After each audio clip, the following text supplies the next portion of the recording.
Welcome back to Frightening Frauen with Tyler and Lee.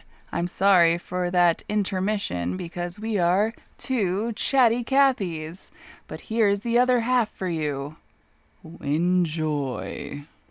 Oh, but okay, so she was doing the acting in the big screen for that first big debut, and people were like, "Whoa, Whoa, she's a so giant pretty train. for." Yeah, she's a giant chick.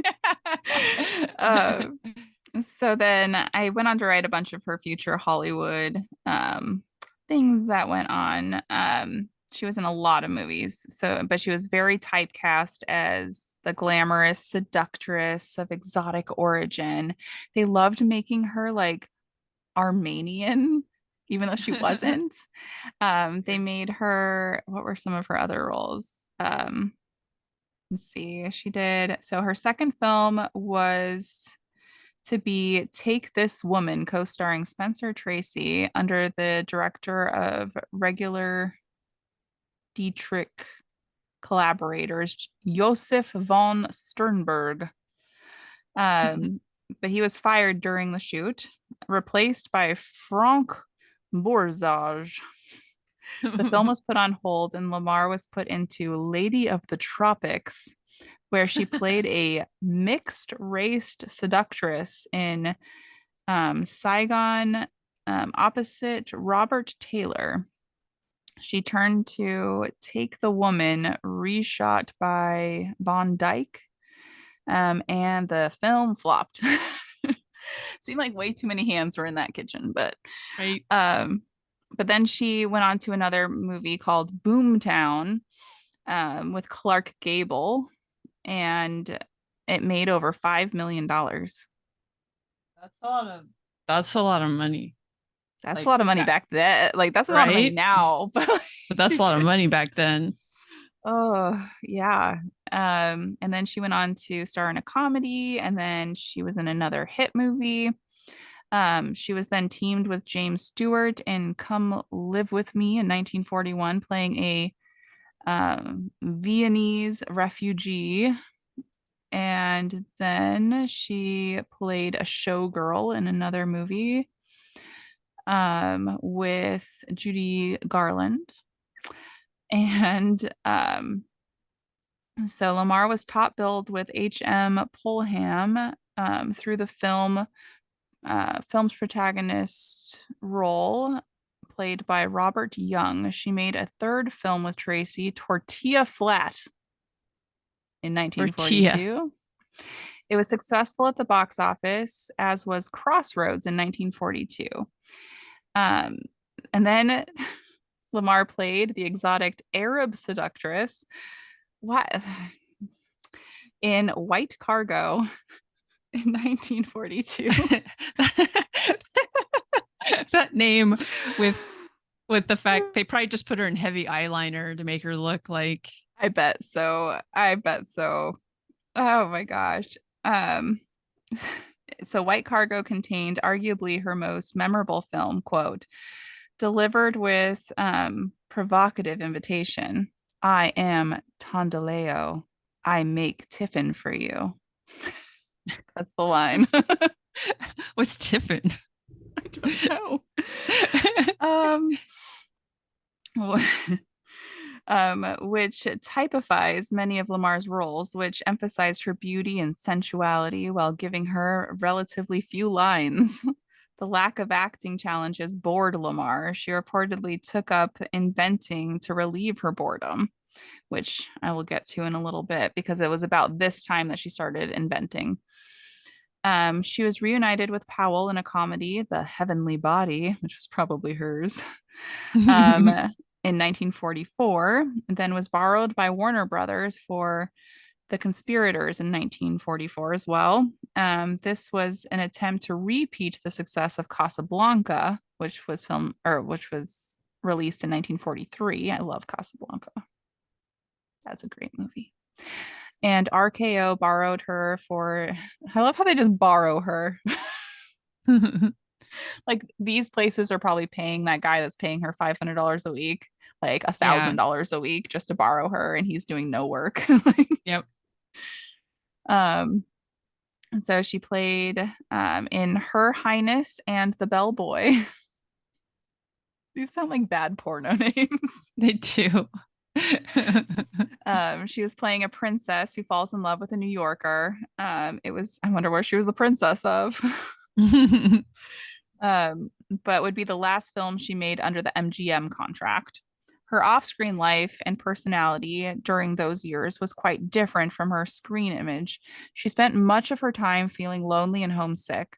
She might swim at her agent's pool, but shunned the beaches and staring crowds. She didn't want to be around people that just wanted to be around her just to see her and get her autograph and touch her. She missed having real relationships with people, and she felt like the people she worked with only wanted to use her for roles and to make money off of her, and her fans were using her just to be close to someone famous. So she Yeah. felt really, really, really lonely. Um, she wondered why anyone would want to live like this and why she wanted to live like this. Writer Howard Sharp interviewed her and gave his impression. Hedy was the most incredible personal personification. She knows the peculiarity European art of being a woman. She knows what men want in a beautiful woman, what attracts them, and she forces herself to be these things. She has magnetism with warmth, something that neither Dietrich or Garbo has managed to achieve. Which is sad. It's like she's just being what she thinks everyone wants her to be. Yeah. And she's not, I don't even think she probably knew who she was. Um, so of all the European um, immigrants who escaped Nazi Germany and Nazi Austria, she was one of the very few who succeeded in moving to another culture and becoming a full-fledged star herself. There were so very few who could make the transition linguistically and culturally. She really was a resourceful human being, I think because of her father's strong influence on her as a child, and that was written by author Richard Rhodes, describing her assimilation into American culture. And sadly, looking over the time period, it's very true because a lot, and I think that's probably why they cast her as a non Jewish woman in a lot of the roles, was because Jewish people were seen as less than in the time Yeah. period in a lot of the world. And they wanted to be able to sell movies, and they wanted to be able to sell them to all people and not just people who were against Nazis. Yeah. So that, and like that kind of makes sense. But Lamarr wanted to, so during the wartime, so this is during World War II, Lamarr wanted to join the National Inventors Council, but was reportedly told by NIC member Charles Kettering and others that she could better help the war efforts by using her celebrity status to sell war bonds, which is not what she wanted to do. Did she go She, to school? she had gone to school in Vienna, so it didn't say what degree she had, but at the time, I don't think you really needed a degree for a lot of like the engineering type jobs. That was more for like business or medical professionals. So she more just researched on herself and under other people. Um, yeah, she participated in war bond selling campaigns with a sailor named Eddie Rhodes. Rhodes was in the crowd at each of Lamarr's appearances, and she would call him up on stage. She would briefly flirt with him before asking the audience if she should give him a kiss. The crowd would say yes, to which Hedy would reply that she would if enough people bought war bonds. After enough bonds were purchased, she would kiss Rhodes and he would head back into the audience. And then they would head off to the next war bond rally. What happened to did the husband ever come after her, or did he just No, kind of be like, all right, then? I think she was too big for him to come after her. Um, they, it never, I don't know if it actually says they ever got, and I think they did get divorced because she remarries. So I'm glad the two of them, I don't think, had kids together because it never mentions them. But yeah, it never says that he came after her. And she did flee to another country. So that could be Yeah. part of it too.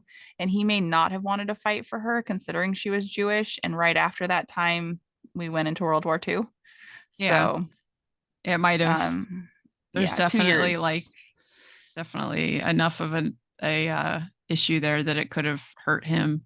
Yeah. And it was 2 years after she left, World War II started. And I'm sure before World War II started, he had already been working with the Nazis and selling them stuff and realizing Jewish people were hated. So Yeah. they liked him because he sold them weapons, even though he's technically half Jewish. But we won't say that because his mother is not Jewish. So um, this is about her becoming a producer. So after leaving MGM in 1945, Lamarr formed a production company with Jack Chertok, and made the thriller The Strange Woman in 1946.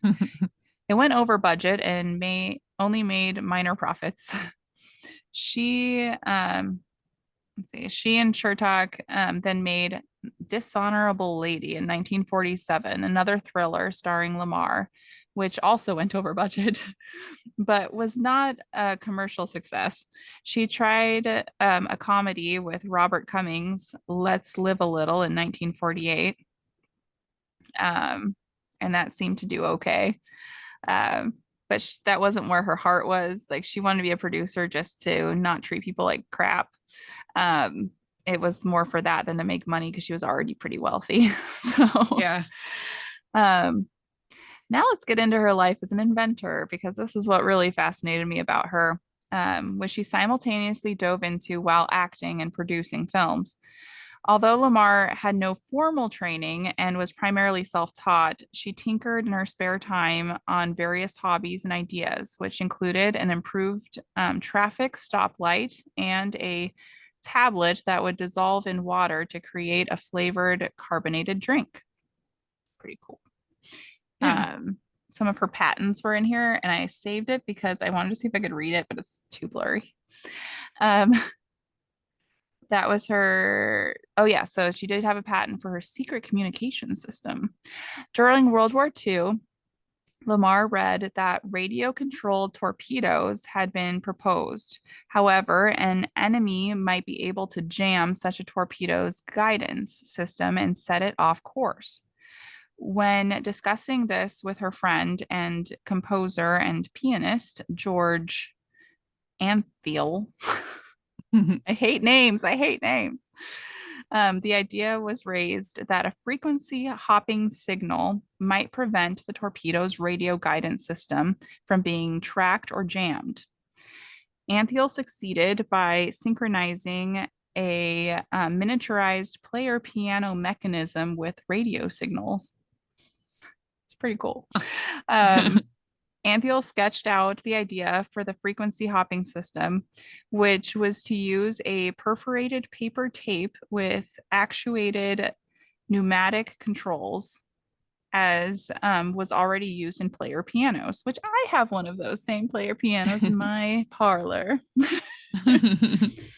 That's cool. They used like the paper with the little holes to make music, basically, to stop the torpedoes from being stopped.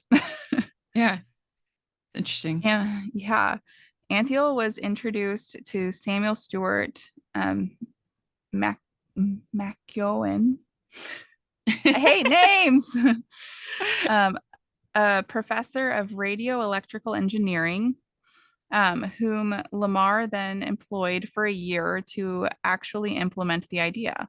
Lamarr hired the Los Angeles legal firm of Lyon and Lyon. Couldn't you just call it the Lions? Yeah, right. Like, to search for Rar. prior knowledge and craft the application for the patent, which was granted as U.S. Patent 2292387, in case you want to look that up, on August 11th, 1942, under her married name, Hedy Keisler Markey. which I think I talk about that later. It has been reported in many online publications that Antheil and Lamarr's work helped with the creation of Wi Fi, Bluetooth, and GPS, as well as cell phones. However, their work was never formally adopted, um, or she was never formally recognized for the work for those things. But so they found, so while researching, they found different wavelengths for different things, including like a GPS system that could collect the wavelengths from the GPS to be able to use it in a smaller device and not just rely solely on whether or not you can see the satellites. It's pretty cool. And Yeah. then also like walkie talkies and like radio signals, as well as being able to use a signal from one device to another device. So that's how we've been able to implement that and further it into creating how Wi Fi works in cell phones and cell phone service. It's pretty cool. It's cool. It's funny because I knew about her from like the stuff that she worked on, not so much like I knew that she was an actress, but I didn't like know that much about her career. I just knew about her inventions and stuff like that. Like, Yeah, it's pretty awesome. Neither the US Navy nor that of any other nation were using radio controlled torpedoes at the time, and mechanical devices were soon to be made obsolete by purely electronic controls. Furthermore, outside of incorporating the use of a miniaturized clockwork piano, their ideas on frequency hopping were not completely new.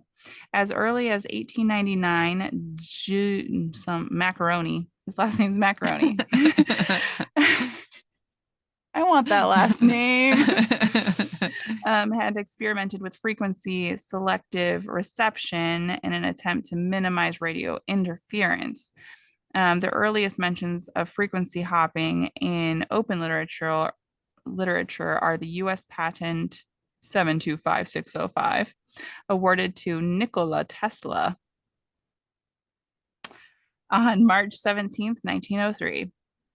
That doesn't surprise me. It was Tesla, but yeah. um, so let's see. It goes on to other inventors. So frequency hopping spread spectrum FHSS is not actually used by Wi Fi or cell phones. They use DSSS, although a variation on the technology known as adaptive frequency hopping is employed by Bluetooth. So, what she was doing is employed by Bluetooth, and then aspects of it were changed to be able to make Wi Fi, GPS, and cell phone service more easily accessible.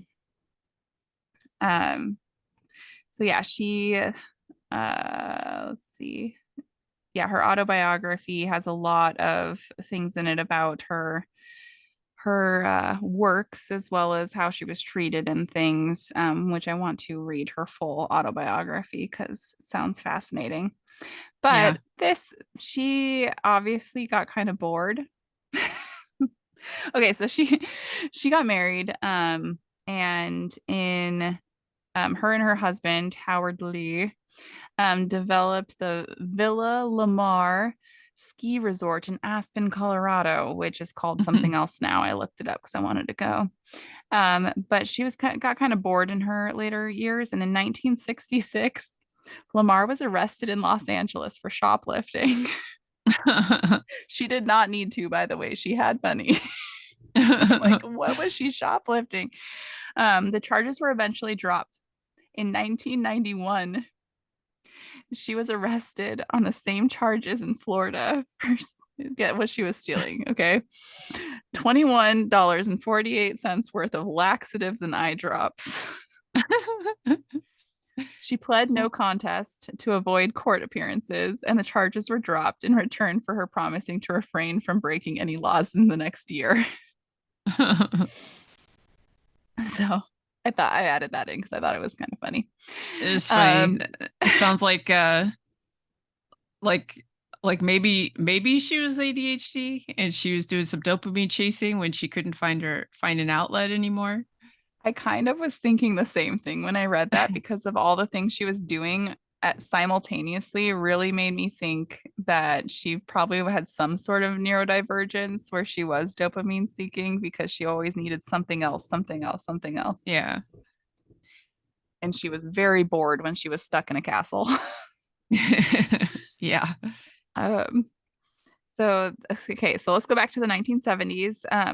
Was a decade of increasing seclusion for Lamarr. She was offered several scripts, television commercials, and stage projects, but none piqued her interest. In 1974, she fled.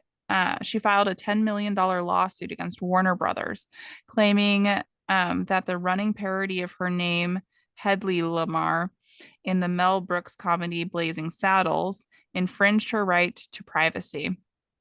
Brooks said she was flattered. The studio settled out of court. Um, Brooks said he was flattered. The studio settled out of court for an undisclosed nominal sum and an apology to Lamarr for almost using her name. That's how they quoted it. We're sorry we almost used your name. um, but he said Lamarr never got the joke. Okay, he's kind of funny too. Um, with her eyesight failing, Lamarr retreated from public life and settled in Miami Beach, Florida in 1981. And I think that's why she got bored. Um, um, let's see. Okay. So her contribution to the motion picture industry, Lamarr has a star on the Hollywood Walk of Fame and adjacent to Vine Street, where the walk is centered. I want to go there. I haven't been to the Hollywood like Walk of Fame since I was like in middle school, and I'd like to go because I feel like I'd appreciate it more now. Back then, I'm Yeah. like, these are just people's feet and hands. That's kind of when I went. I was like, I don't know. I'm not maybe like learning about different people, like if they, but for the most part, I kind of don't care about celebrities. It's they have to Yeah, do something besides just be famous. that's true. Yeah, there's certain people. Like, I don't want to see all of them. There's certain people I'd want to see. Um, like Dolly Parton's little feet. Tiny little human. Oh, she's so small. Um, let's see. So Lamarr became estranged from her older son, James Lamarr Loader. It doesn't say in here how many times she got married, but she has a lot of different last names. Yeah. So, um, when he was 12 years old, their relationship ended abruptly. How does it when you're 12 years old? I don't Right? understand that, but and he moved in with another family. They did not speak again for almost 50 years. Lamarr left James Loader out of her will, and he sued for control of the $3.3 million estate left by Lamarr in 2000 when she passed away. He eventually settled for $50,000. Wow. Hedy Lamarr died in Castleberry, Florida on January 19th, 2000 of heart disease at age 85. According to her wishes, she was cremated and her son, Anthony Loader, spread her ashes in Austria's Vienna woods. Hmm. But yeah, there's a lot of people who they just saw her as they just saw her as a body and just a like they didn't give her a lot of speaking roles. It was just a lot of sensual roles where she would build up a man, and there was like this big brain behind all of this that was going Yeah. on, and it just sucks that that's where they placed her in Hollywood, which most all I want to say all women back then were placed in that same role. Yeah. But I mean, even now, a lot of them are still, but so she was yeah, married and divorced 6 times. 6 times, goodness Yeah. gracious. I had to look it up because I was just like, I'm what? glad you did because I meant to, and I'm like, there's a lot of last names in here. Yeah. And a lot of the And, documentaries didn't say like they just said her names and they never said like divorced, married, divorced. yeah. Probably because it just wasn't like, maybe it wasn't such a big part of her life Yeah. either. So then they just didn't focus on it. But yeah, it's interesting, like there's so, I mean, just the sheer amount of women with like brainy brains who were not able to express themselves and who maybe could play the role of masking up to be like the woman that people expect women to be, right? And then she kind of Hmm. went, yeah, I'm going to do that, but I'm going to be a mad scientist too. Like, Exactly. And she loved playing with chemicals and stuff too. She never did anything with it as far as inventing, but she liked like mixing different things, seeing how they worked, taking things apart and putting them back together. And she just really liked, which, yeah, again, ADHD. yeah, And it was interesting to me looking over the like patents and the companies that she made that she had to have a man with her to do it. Like she was the one doing most of it. And yes, she was consulting like the piano stuff and like having a pianist with you does help with that. But that she couldn't do it on her own. She had to have a man help her. yeah, And again, like we see this over and over again in history, like the women were the ones with the ideas and everything, but they couldn't get them out and couldn't express them without a man backing them up. right.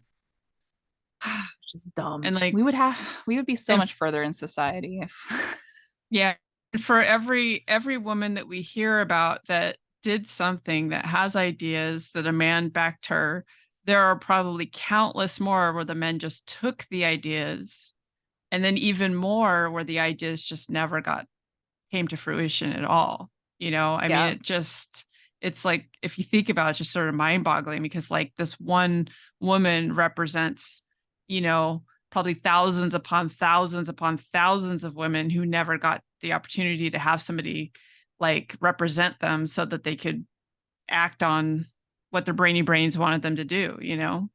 exactly. That was what I was thinking the whole time was how many women didn't have the funding, didn't have because she was funding all of that. She hired this guy, she was funding, she was hiring people. Like it even said like she's the one who hired that other guy to come in and help with the patents and the lawyers and everything. Um, Yeah. but how many women didn't have access to that and were controlled by the men in their lives, whether it's their fathers or their husbands or society in general, and they wouldn't back up what these women were doing. Yeah. And it was seen as like the man was weak if the woman was strong. Right. And then how many inventions or patents or whatever exist that a woman created, but we'll literally never know that that was the case because a man stole it or whatever. She Like wouldn't be whatever. taken seriously if it was in her name. Or there's even some that I've been looking up that it's a man's name on there, but that man doesn't exist. It was actually a woman who used a man's name, which the one I was Yeah. going to do today um, decided to remain nameless so that people wouldn't know um, who it was. They wouldn't know it was a woman. Yeah. So that's next week's. Yeah. If And I and actually for do that one. and for people who are like, but it's so much better now. It's better now. It's not so So much better much. now. Women are still like treated differently and treated as less than and that, you know, and stuff when they go into the sciences. And as a matter of Mm-hmm. fact, like there have been like studies looking into like now that they have like the STEM sciences and then there's basically any science that has been more or area of study that has been more open and more accepting to having like women come into it. The perception of that science is has changed from being a hard science to a soft science, and so it's not taken as seriously or respected as much as it was before women were allowed in. Like Mm-hmm. Oh so much yeah. better. I was just watching something on stem cell research that was basically about that, how when women got their hands on it and were like, okay, we're going to run with this because this is huge, then all of a sudden it was squashed and became illegal. And like you couldn't even do stem cells from not fetal, like it's not even from, they can get it from not even fetal cells anymore. And it Hmm. became illegal to even get it from other cells, from your own cells. Yeah. And it was as soon as women started getting involved more heavily, because I think women actually were the ones who or discovered that, I don't and know. then men started running with it, and then women before it came into women scientists came into the scene, and then all of a sudden they're like, this is barbaric. Yeah. It's like computer programming was just like this behind the scenes thing that wasn't like really that well valued. And as soon as they Mhm. decided, like men started doing it and women weren't doing it, then suddenly it was like this thing that everybody's going to be overpaid for. And, you know, Mhm. it's just, Then it got oversaturated, and now no one does it. No. yeah. No, Well, now everybody does it, but it's it's not the not the same same. anymore. It's like colleges are pumping out like hamsters for the hamster wheels, basically.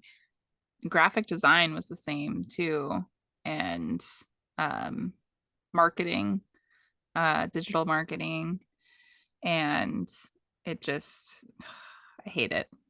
Yeah. And Yeah. art, Yeah.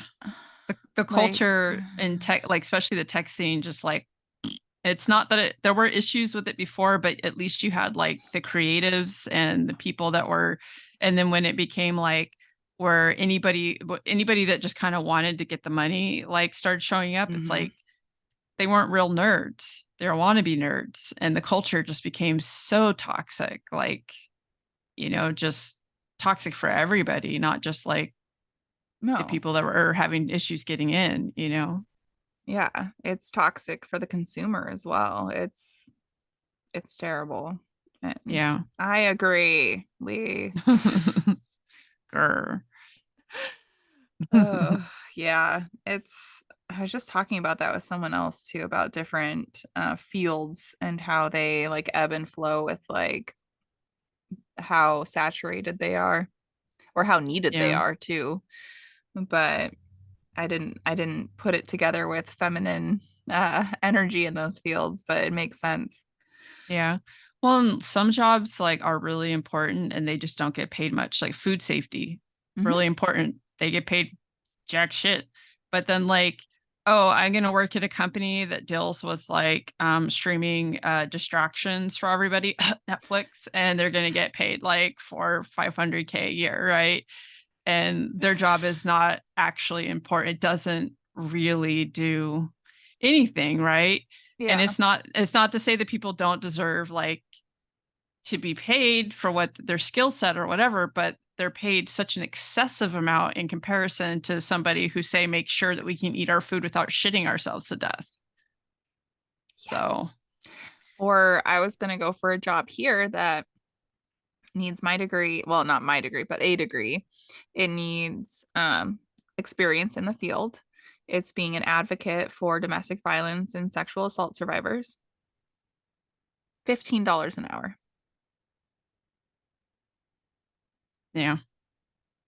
How are you going to get people that can be passionate about what they do if they're not even getting a living wage? Right. And you want people who are educated. You want people, what I think is they don't actually want people because, Yeah. like, how can you afford to pay your student loans on $15 an hour as well as survive? Right. That doesn't make any sense. And That I I mean, would love to do that.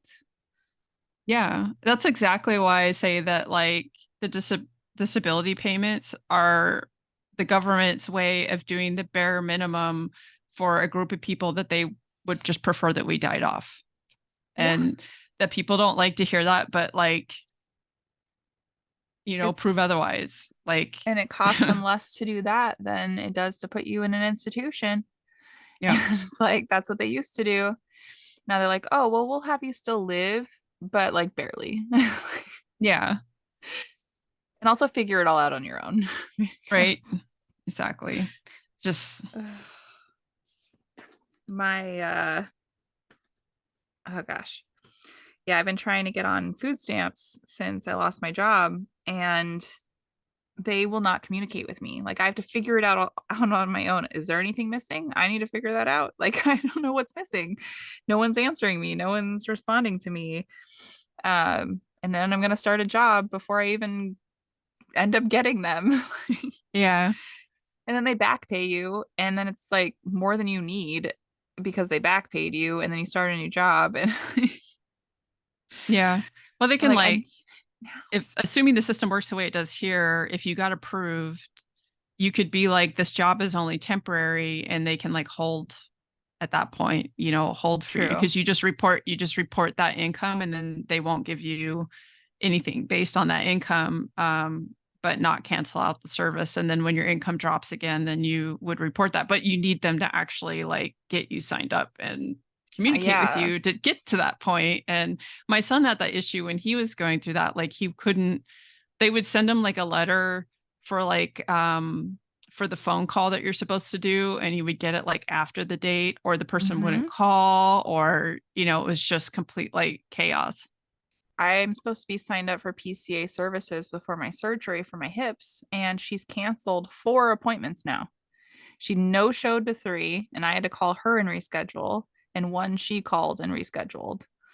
And I'm like, I'm supposed to get signed up for this, and it takes time. And I'm only have like my appointment now is in 2.5 weeks for my pre-op. Yeah, Like, that's and usually surgery is pretty soon after the pre-op.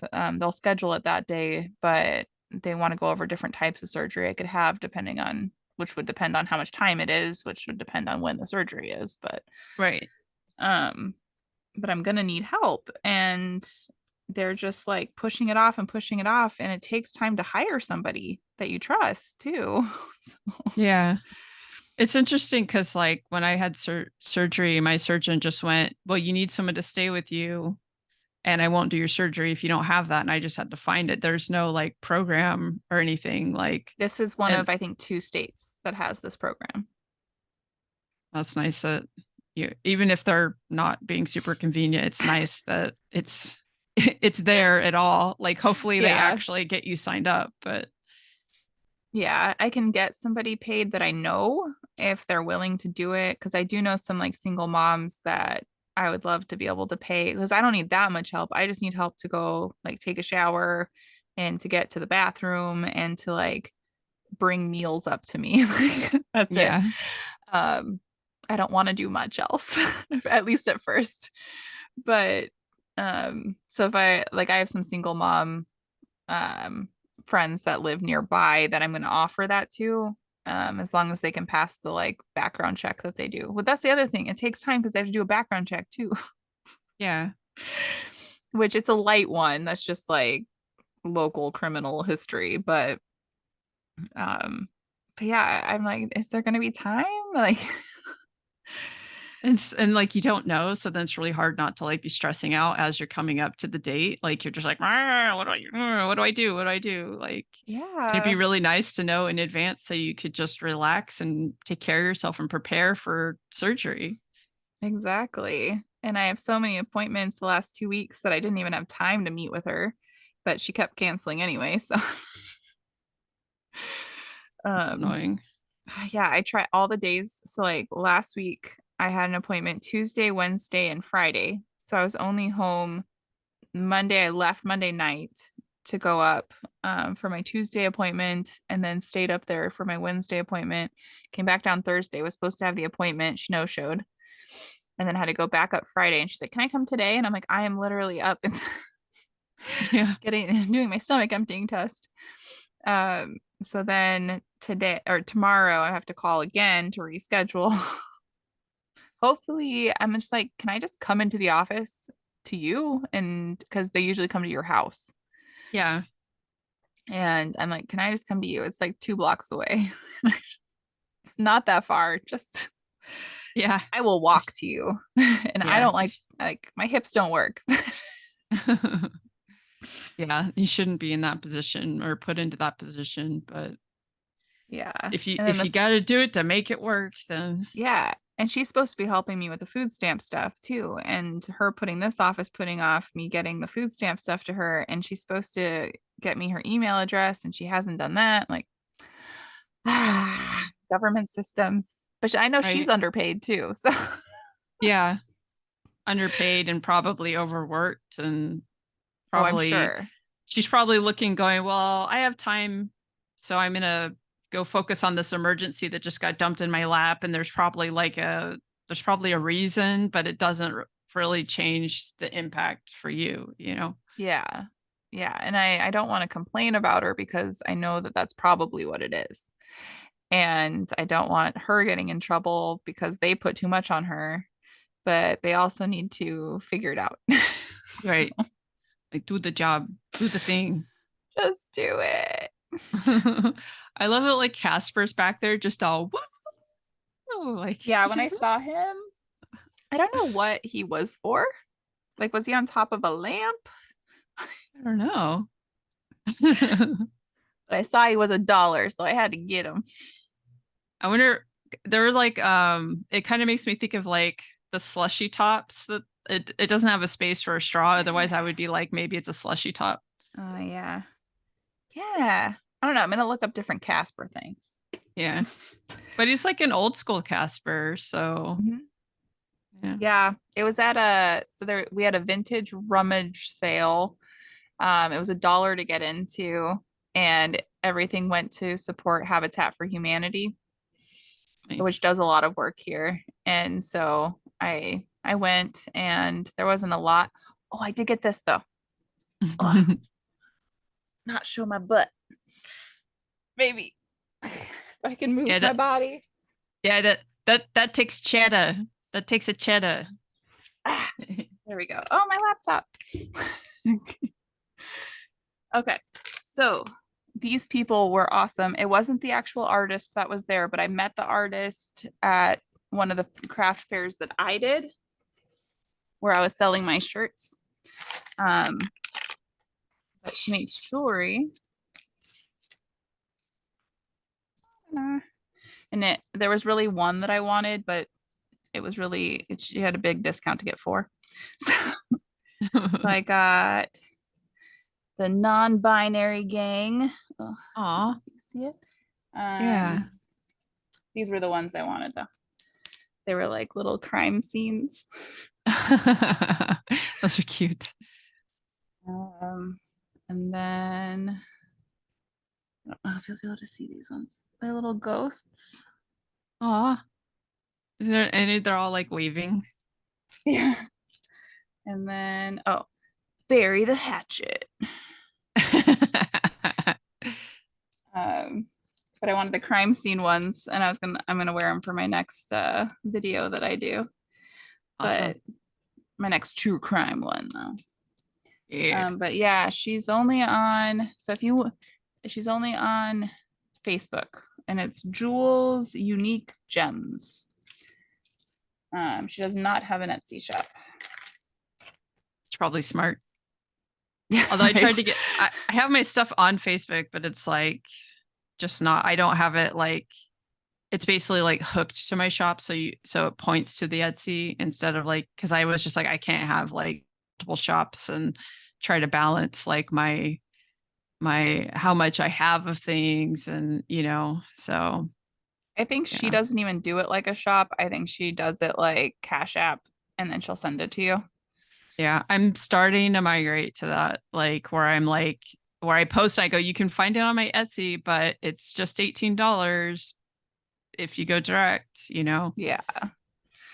Yeah, it's hard because everyone takes like the payment place takes money, the shop takes money, and it's just a bunch of like you end up making so little if you go Yeah. through I Etsy, just, but I thought like doing it via Etsy would help because it would bring it's like having a store at a mall. It brings people through, right? Where I mhm. originally did the shop on my website and it didn't cost quite as much, but every time the shipping would be wrong and it would cost me money where I would end up paying for it. Plus I was not able to drive like people there. So I was like, maybe I'll try to grow. And then as I grow, then I can migrate away from Etsy. Um, and now I'm just thinking I'm going to do stuff in person and offer stuff online and I'll just, you know, I'll probably still do Etsy for a while, but the idea will be eventually to move away from that. Yeah. Just because they do take like a lot and the prices are so competitive because of the mass producers that they allow on there and stuff. I don't understand that. It used to be that you had to make it yourself. Like, yeah, I'm glad that I can have my merch on there. I'm very clear that I don't make it. I did design it, but I don't make it. But I did just find somebody who can print my merch, that's local, so I can get like little knickknacks and stuff that I want to do for pebbling for Patreon. Yeah, And so she's working with me to get my stuff. She has like all the equipment to print. And she has like the screen printing, she has the embroidery machine, she has everything. And so she wants to, I was like, I will promote you. You're local to me, so I can just pick it up from you. There's no shipping, yeah, and can mail it out to my people. And I will promote you because like her work is decent and is good. And that's I've awesome. seen, yeah, I met her at a craft fair too. Yeah. I don't feel like I would Yeah. have that luck in this area, like running into people that I could do like get kind of a little bit of a promotion relationship Hmm. going. Yeah. And yeah, I'll show you her work when she starts doing it. But she does like pillowcases and all sorts of things. And I'm like, ah, that'd be so cool just to send like the pillowcase. Like you have your own pillow. Like Yeah. it's fine. Yeah. And it's cheaper. The Yeah. fluff Well, inside the pillow is more expensive than the pillow. right. I thought about like sending mugs or whatever to my patrons, but like the cost through the printing place, it's just too much. Like with shipping and everything, I can't really And they justify charge for that. each one. And so I'm like, Yeah, why, if I'm buying like 15 of them, are you charging me shipping on each one? right. Exactly. It's just not, it's, I'm like, if people want to pay to buy them, cool, but I need to figure something else out because it's not worth it to Yeah. me.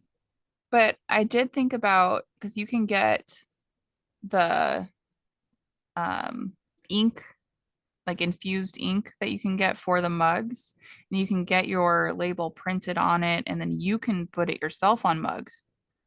So I Yeah. thought about that. So like Yeah. Cause Cricut. Cricut has those. Yeah. I thought about that too, but like I haven't used the infused ink yet, so I don't fully understand like how does it work for like complex stuff. Like I've watched a couple Mhm. videos and my brain is just struggling to fully get the concept down. So I think I'm not seeing the right explanation to make it click for me. I have some. I have not used it yet. So when I do use it, maybe I'll video call you and you can see Yeah. how it works. Yeah. I got it for shirts. I don't have it. I don't have the mug press. I really want one. I want the hat press too. Yeah. But I want to do the infused ink shirts because it stays a lot better than the vinyl. That's what I Which, by read. the And the way, sorry, go ahead. wash vinyl shirts inside out or hand wash them. Yeah. Yeah, I do inside out on cold and then I hang dry. Mm-hmm. Because it'll come off. Yeah. Um so I did get some infusible ink, like they're just like basic whatever so that I could like cut out to put on shirts or whatever. But that's different than like doing like a complex art. And that's like the complex art, you get the ink for your printer and then print on special paper, right? Is that like Mm-hmm. how that works? And then you use the heat to put it on the mug? Yeah, but I was thinking of just ordering. So I would have someone else print it that has a better printer than I do. And they would print it on with the ink that can be infused, and then just having them and then printing them myself. Not printing, I'm sorry, infusing them myself because That I makes don't trust my sense. printer. Yeah. I have a very fancy printer that my ex got for me as like an investment into my business stuff. So I could in theory use it for that, I think, if they have like, but I don't know that because I have like tanks. I don't you can't just like Hmm. it's not the same as like the ones that just have the cartridges that you can change out. So I don't like I might have to commit to doing a Hmm. whole bunch of infusible stuff, use it all up and then switch again. I'll have to look into it and Yeah, see. I'm not sure. I have a printing company that I've invested in that I may talk to them about that I used to work for.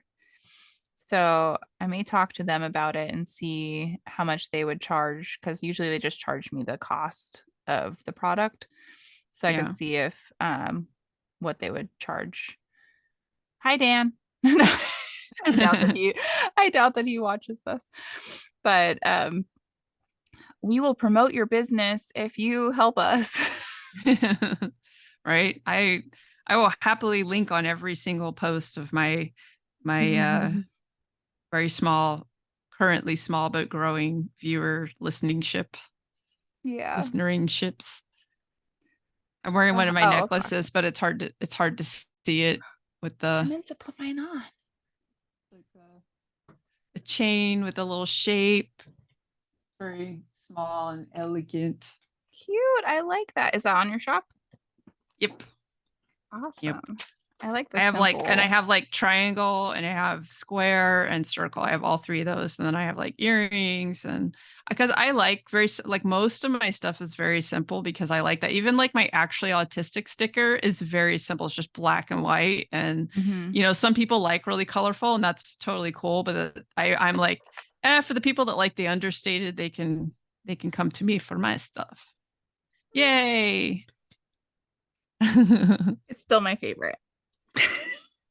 They take so long to make. Like, Oh, they do. and yeah, like, well, because like, okay, so half of them fail when I take the thing off. It like will come out all like misshapen and it doesn't let go. There's like a couple spots that are really small. And even though I use WD-40 and stuff, it doesn't let go very well. So like half of them I have to redo. And then I use the color of the clay that's close to the color of the paint, then I paint it, and then I have to paint the white in it, and I do 3 layers of it, and then I have to seal it with a glaze that I do like 2 layers of that. And it's like being super careful, and so the lines are relatively clean. They're not perfect, but I like that they're yeah. not perfect, actually. I think it's adorable. You guys should all buy them, even though I just heard that it's a lot of work. Well, yeah, you should definitely buy them because it was a lot of work. So, but I only charged like $18 for it, even though Yeah, it was a lot of work. So, they're $18 for a necklace is nothing. And they're so cute. I want every color. So if you guys want to order me more necklaces from Lee Shop, this and is the when only I color I have. and when I run out of the ones I have now, once I've moved, I'll make more, and then I'm gonna add an option for people to select their color. So I'll just make it when they Mm-hmm. order it. When they order, yeah, that makes Yeah. sense. So I And don't Lee have to knows my stash things. address. Yep. So you can just Yep. write Lee on Instagram or wherever, or Yep. comment on TikTok. Or Let her shop. know. Yeah. Shop at leighe.com, leighe.com. I have a dedicated email address. Perfect.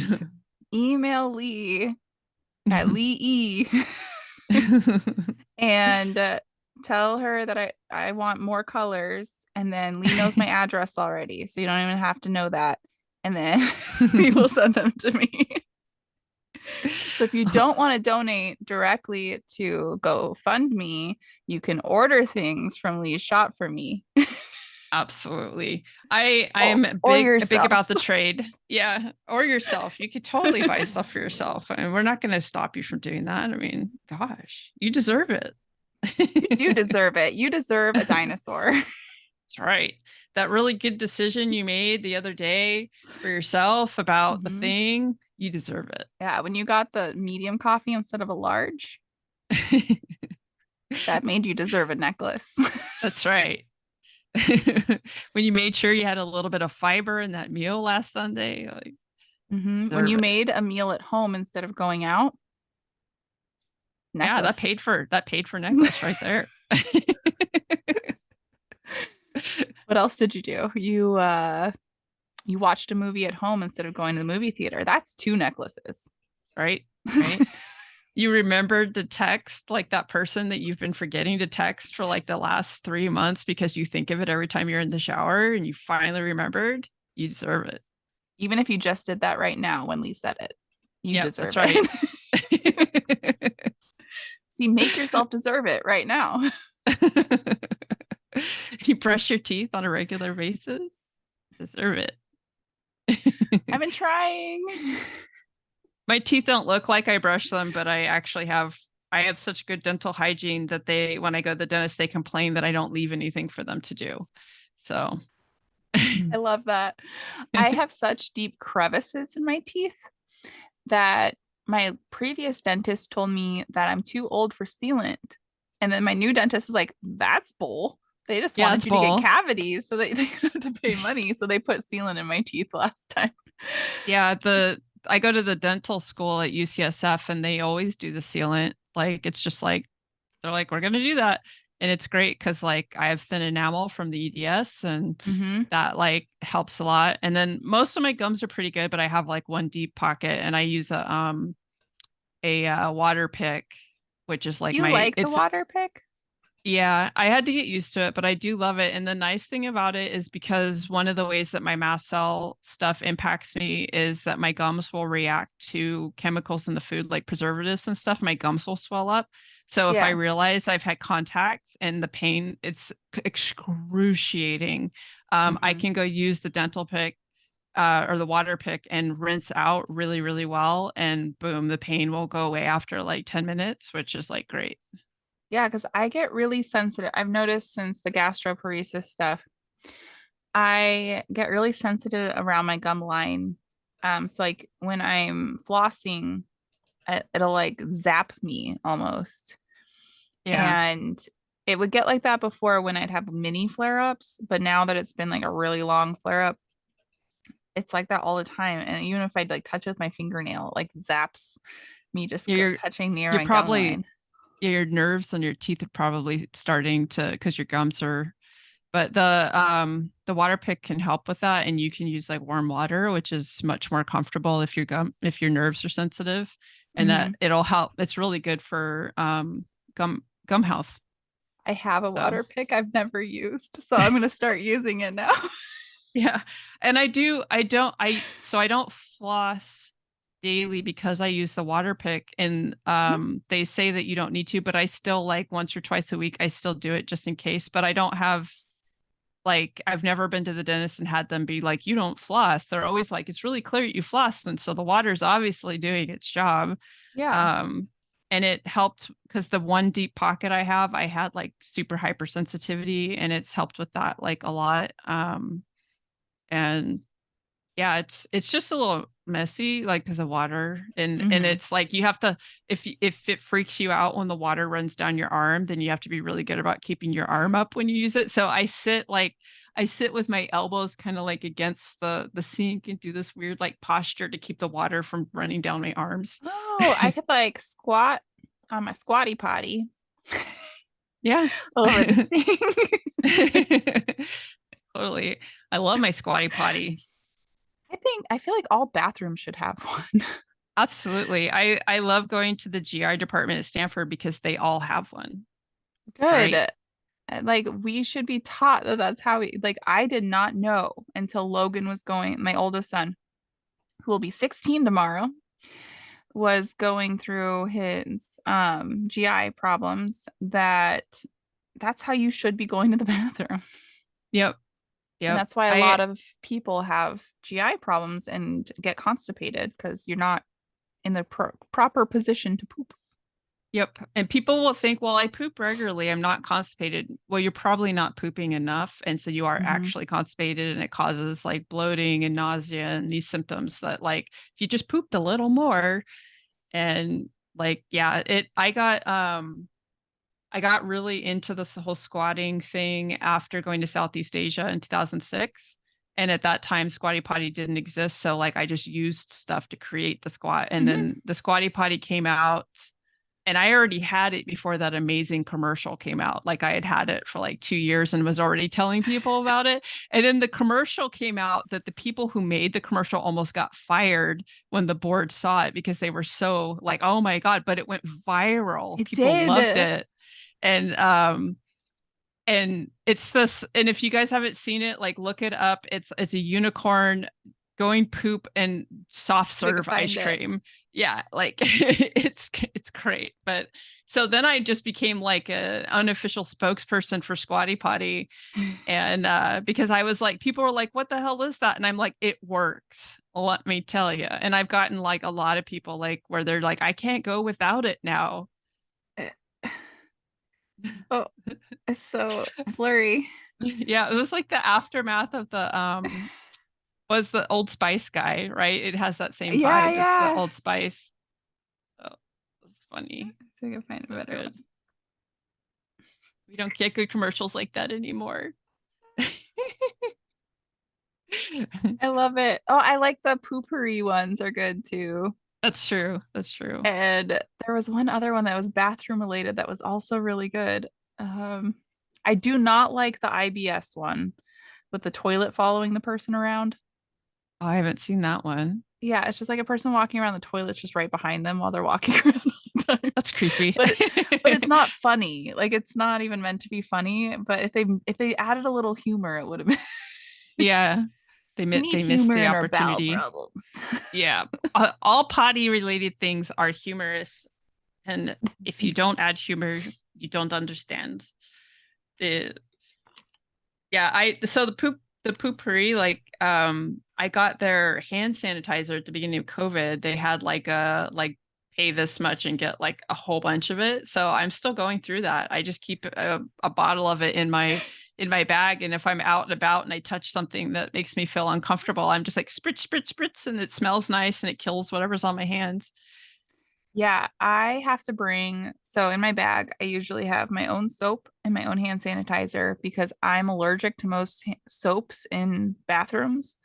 So Mhm. my kids will get mad at me like, you didn't wash your hands. I'm like, I'm using my hand sanitizer right now because I already know from the smell that I'm allergic to that soap. Yep. Yep, I get that. I get that too. And the sometimes I just suffer with it, but like I just try not to go in. I try to wait till I get home whenever I can to go to the bathroom and stuff. And like I try not to eat out in public so I don't have to, and then I just don't touch my hands or Hmm. my face. My hands do not go to my face when I'm out in public until I can wash my hands thoroughly. But yeah, Yeah. like the I discovered that a lot of hand sanitizers are too strong for me because I went to IKEA and I used theirs and then promptly had GI issues because Oh. I think the EDS, makes us more absorbent of like chemicals on our Hmm. skin. And yeah, that was not fun. Like getting like I had gastric those issues. spasms. So when COVID first became big here, um, when we first took it seriously, I was still managing the bank and we touched a lot of money and we come in contact with people. So we had so much hand sanitizer. And so each of us had like these giant things and they were sent to us from I think it was from Svedka sent us they were in vodka bottles Uh-huh. like the like handles Yeah. and they made hand sanitizer and it did smell like vodka but it was probably the best one that I used because I think it was just vodka basically that I was putting in my hands but I was getting drunk from it like I Wow. felt drunk by the end of the day from all the hand sanitizer. It's crazy. And no one else at work was getting like that. They're like, "Are you drinking it?" I'm like, "No, I'm just using hand sanitizer. I Yeah. don't feel like I can drive home." Yeah, I've run into weird issues with like topical medications and stuff like that because they put in a certain amount with the idea that the skin is not going to absorb all of it, right? And then my Hmm. skin's just like, or like if I get lidocaine, it never stays in the area. It always goes like Hmm. everywhere. And They have to use yeah, so much lidocaine on me for it to work. yeah. And I know that And that's then it wears off really partially, fast. yeah. So, and I know that that's partly the autism and partly the EDS. So when I had an ingrown toenail removed, the, they had to inject me so many times, and I kept telling them like, just do it because it's not going to work. Like, just do it. Yeah. Yeah. I have had so much dental work unnumbed. I even had a root canal unnumbed because of it. And Yeah, like when I had the toe done, they did like it was like 6 injections, and the toe injections, they hurt so much, and I was You just like, can you do. just do it? Like you're torturing me, and they did eventually get it kind of numb, but it wasn't fully numb. Yeah. And when they did when I had the toe surgery where they go in and remove the side of the toe where and the toenail, they um they did a nerve block, and they're like, oh, the nerve block will last, 6 to 8 hours. And I was woken up and on my way home within 2 hours of the surgery, and it was pretty much worn off by the time I got home. I didn't even make it in like, so my feet were down, they were swelling up and I could feel them. And I was like, well, there goes that nerve block. Like, Yeah, they did a nerve block for two of or three of my surgeries. Two of them it wore off really, really fast. Luckily, my gallbladder one, it did last for quite a while. Not as long as they said it would, but it was a lot longer than the other ones. But I could feel when it wore off. That's for yeah. sure. I'm like, oh, that's Uh, the I'm feeling. I was like, this doesn't feel too bad. I'm fine. Right after surgery, and then it was like midnight. Um, no, it wasn't midnight. I was just sleeping. I think it was noon actually. noon, Midnight to noon, me. noon night. Noon night. Um, I like woke up and I'm like, oh my God, nope, not okay. And I could Yeah. feel all the gas pain and everything. After my hysterectomy, they did give me a nerve block that was a constant nerve block. So it's on 30 minutes, off 30 minutes. That was like they put it into my back and then it like alternated. And like it like kind of helped, but not like when I touched the area, it was a little numb, but I think it really only helped the incision size, which I feel like is Mm. like the least problematic thing after a hysterectomy when they've removed like your cervix and plus the air, like the air was like the That's the worst of it worst. all. The It's gas just pain is it was, yeah, it was just like an agony. And I was like, you are not giving me enough drugs. I'm in so, it felt like somebody had taken a hook attached to a chain and it was like pulling up into my shoulder. yes, It was yes. just, And it was this side for me, and it was just like you could not get relief. Like I yeah. I was like icing and heat packs, and they were giving me Gas X and like nothing. And it lasted like 6 days. I was just like, Mhm. dude, It, like, yeah, they told me 24 to 48 hours. yeah, And I I looked was it up like, online and it was a week. They were like, it takes up to a week, and it took me up to like a week. yeah, Yeah. it took a week for my, I think it was longer when I got my fallopian tubes removed. That was like a full week. With my gallbladder, I think it was like 5 days. But it is, that's a pain that I'm glad I'm Yeah. not going to have with my hip surgery. Yeah. No, dude, like that's my hysterectomy is the only time I've had like the internal stuff. And it is such a different experience. Like, cause all of my, like my hip surgery, I've had wrist surgery multiple times. And like, I don't even need to take drugs after like the medications, the pain meds. I don't take anything. I take Tylenol and I use ice packs. I never, Mhm. they're like, here's some Vicodin. I never even opened it. Like Yeah. I returned it back to the pharmacy like after I was healed up because I didn't need it. It did not hurt as much as the pain that made me go get the surgery. I Hmm. was just tired and I slept a lot and that was it. But when they went in to remove body parts from me, that was a whole other kind of like, and they were giving me the pain meds, and the reason why they kept me extra is because I've never had pain meds work on me, which is part of the reason why I end up not taking them. Yeah. And so they were trying to figure out how to manage my pain, but they were giving me such small doses and then waiting to see what happened. And then the nighttime nurse came in and she's like, wait, so you're here because of pain, blah, blah, blah. And they haven't given you more meds to see what would happen. And I'm like, no. And she's like, they're giving you almost nothing. So I was like in Hmm. agony for like 8 hours for like I was wreathing in pain. And she was like, well, let's just double up the dose. That's not even as much as we give some people and see what happens.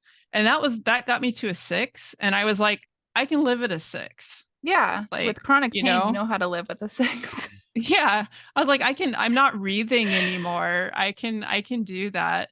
And they're like, they say things like, if you have breakthrough pain, let us know. And I'm like, breakthrough pain implies no pain. Do these Yeah. meds work on people where they have no pain? Because that's That's what never I have to happened for tell them. me. Like, because I can't take like pain medication. It doesn't work. It just makes me sick. And I can do it in my IV. That's fine. Which I'm thankful for because I don't want to be addicted to anything. And with me having chronic pain and having it start before the opioid epidemic, I Yeah. probably would have gotten onto something if it was helping. Um, but I'm thankful that when I'm in the hospital, I can get help and I can get pain medication. But gosh, once I get home, I can't. Like Yeah. Tylenol is the strongest I can take, and that barely does anything. So, Yeah. I took NSAIDs after the hysterectomy, even though the mast cells really don't like them. But I mm, just was like, you know what? I'll take these just during the height of the inflammation post surgery, because that's when the pain is going to be the worst. And I'll just suffer with the side effects of it. But, you know, that was it. Like yeah, it was just meh.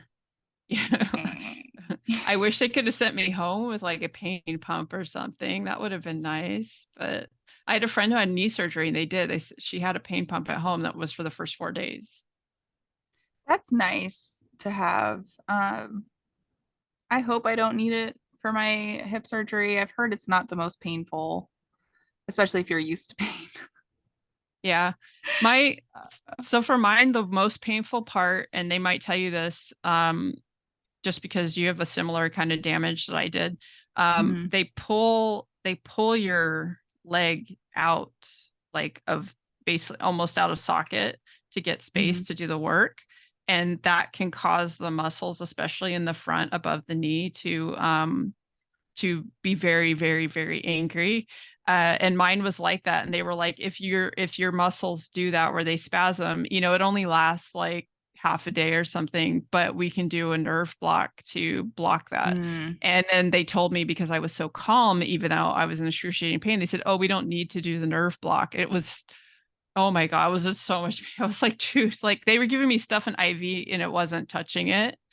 And then they refused to do the nerve block and I was so like frustrated. So they might not explain that to you, but like my guess is that's probably going to be the worst part of it for you, besides just being immobile, is that first day of the muscles in your legs being like, Yeah. what did you do? And they did say they're going to keep me 24 to 48 hours afterwards, with it being both hips and me having a 4 hour ride home. Okay, that's good. That because that's like, yeah, that's awesome that Yeah. you're going to get that care. Then they can So take care of you. hopefully they actually do that. They did offer me for a couple days after that. They have like a Ronald McDonald house that I could stay in. So like a hotel attached to the hospital.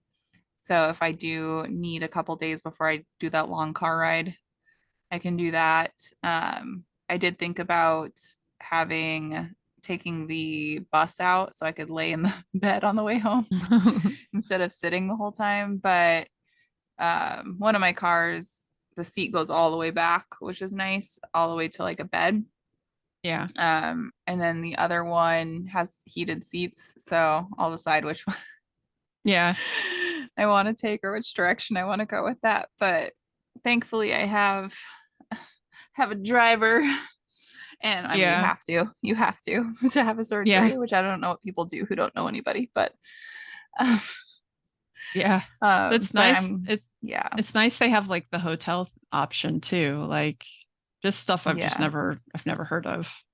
Mayo is really good about that. Usually, I've only seen that at children's hospitals, but Mayo, because a lot of people travel there to go have procedures that aren't available in their towns, um, they have a really large Ronald McDonald House, which is paid for by the hospital, so you don't have to pay anything.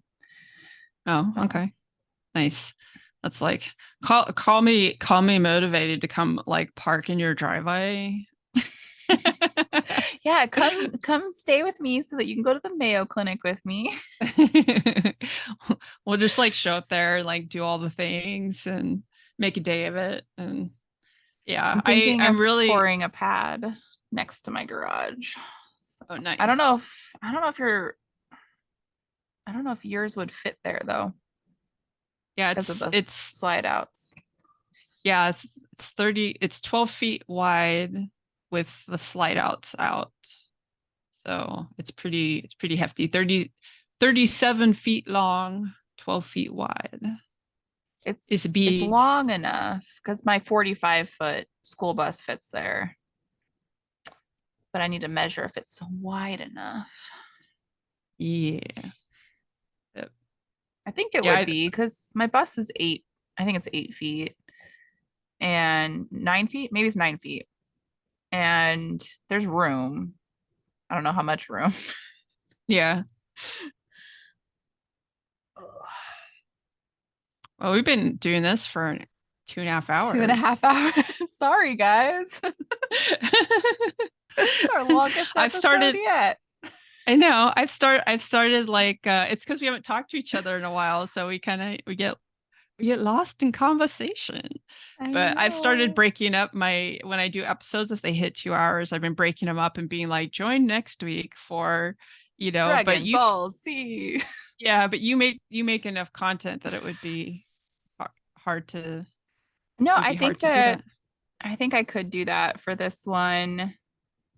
I mean, I'm more ahead on these episodes than I am on my own individual ones, but Oh, that's good. I could actually break it up so that it's a Wednesday and a Friday though. And then I could skip one of my episodes for you guys. It's for you. Yeah. So yeah, if you want to help me with breaking up the video in half, Yeah, I and you could do guys that. get to listen to me talk about that. I'll do our outro, our Yeah. always awkward outro. Woohoo. Thank you for joining us on Frightening Frauen. Thank you. Thank you much. Thank you. I will post how you can get a hold of us if you have any story suggestions, our Patreons, if you want to support us monetarily. I will mention it again. Even the smallest tier is extremely helpful. So do not feel like that is too little. We have that tier for a reason. Yep. um, and I will post the GoFundMe for Lee. By the time this posts, it will be a few weeks after we recorded, or 3 weeks, I think, after we recorded this, but it'll still be helpful. And there's a lot of work and a lot of money Lee's already put into this RV. And if you didn't hear the story behind it, Lee was basically given no time to get out of the house that she thought would be her forever home, due to unsafe situations with mold and other issues with the house. And the only thing, the most affordable way to go was to live in an RV. And so Lee is redoing the RV herself. There's a couple, she ran into some big things that had to be done by a shop, and that's what she's trying to raise the money for. And yeah, so if you can help in any way, even $1 helps. So do that. Yeah. It all adds up. Like seriously, like Yeah. yeah, there's Um, I yeah. appreciate like all support. It's just validating and reassuring and helpful. And same with joining Lee's Patreon. Lee has a $2.50 tier as well for helping out. Every little bit helps. Ordering jewelry helps, everything. Lee doesn't mind doing work for the money. So Yeah, if, I'm yeah, down to trade. if you want something for it, Lee does a lot of art as well. And so there's a lot of things that you could get for the money and you feel like you're contributing, because it really is contributing to Lee having a safe living situation. So I will post it. I think we will break this up into 2 segments, and I will post the GoFundMe in both of them. And yeah, and as well as the Etsy shop, or I'll do your website, and then also the email address, so that if you want to order something specific, you can just email Lee. So definitely do that because Lee's awesome. Woo. And Yeah, we love you guys, and we will see you next time on Frightening Frauen.